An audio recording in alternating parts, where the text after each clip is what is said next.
Hello, this is Adi, AdiAuditors.com. So basically just wanted to give you an update of an unfortunate drain of a wallet, a crypto wallet to the tune of $13 million. So just imagine just making one poor mistake and you've just taken a big hit of $13 million. So basically the protocol is called Matcha, and they basically mentioned that they were aware of an incident with a swap net. So basically they have a swap net bridge that users have been exposed on the MetaMatter for those who turned off one-time approvals.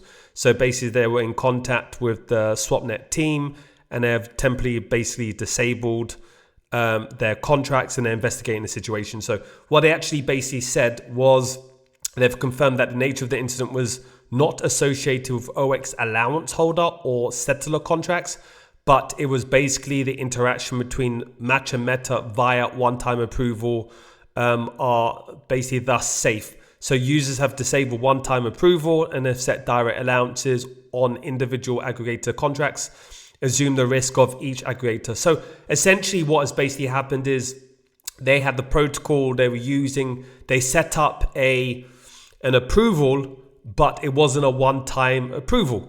So what then happened was that when they then connected for the approval again, they were essentially via the account abstraction, they were essentially drained to the tune of $13 million. So absolutely wild, very, very sad news. And here it basically says here, the root cause traces back to an approve call made on the 1st of Jan granting spending rights to this specific wallet address.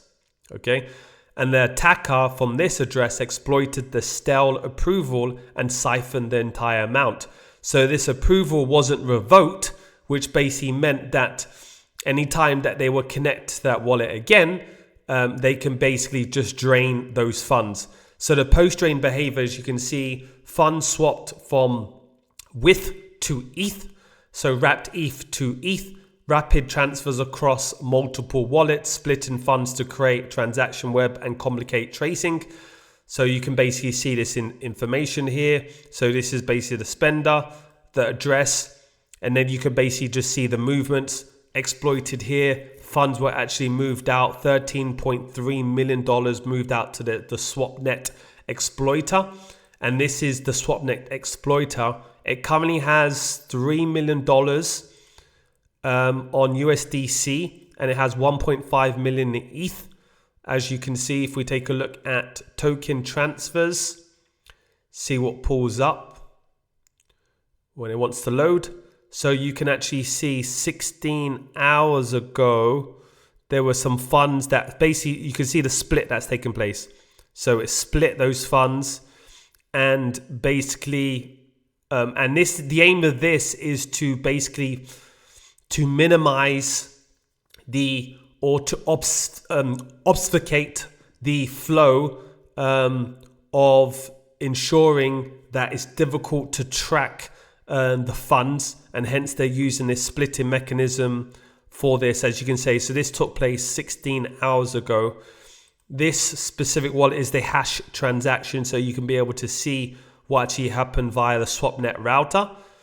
And this is also the other hash transaction of the exploit that took place, that moved to SwapNet exploiter 1 for this amount.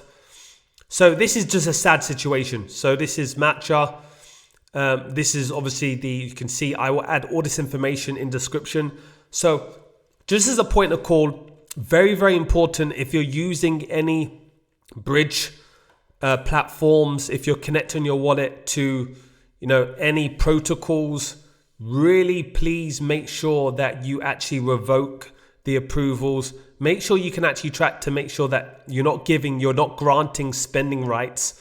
So you have to really look, and this is very, very crucial. A lot of people just connect their wallets.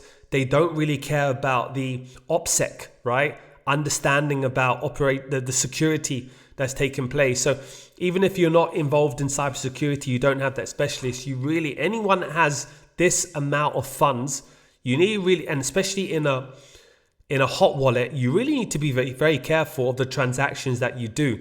So anyone that has a wallet, if you want to start basically to revoke all approvals that you may have done, you're unsure, This is a very good site, revoke.cash. I'll add it in the description, where you can basically revoke any previous approvals just to minimize the chances that you won't get exploited, you won't get hacked. And you have to also start monitoring the websites that you go to, make sure they're not phishing sites, there's no phishing links, making sure that you essentially revoke approvals, clear cache, monitoring the sites that you go to. Just be very, very careful now, because obviously the whole opportunity is taking place in terms of hacks, exploits, draining wallets are really spiking. And I believe that this will not abate.